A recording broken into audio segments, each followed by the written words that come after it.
Δεν είναι πολύ μου. Εσύ κάτω ρε, γιατί σηκώθηκες εσύ.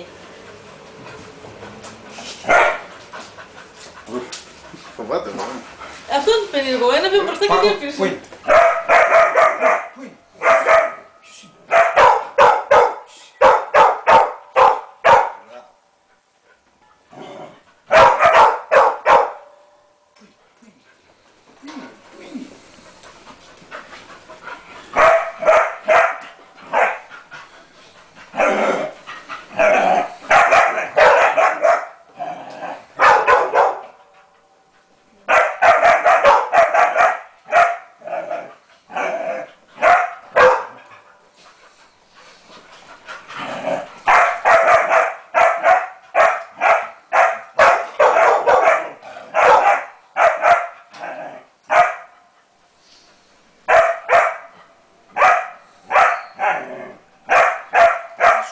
Τι σου λέει, πες μου, τι σου λέει.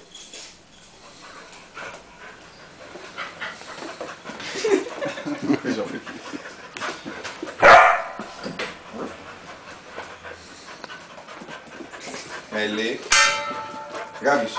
Τώρα της λείπει και μπόια, παιδείς, γι' αυτό γαδιάζει. Μπα, Και με μικρή. περισσότερο γαβγίνουν τα μικρόσωμα.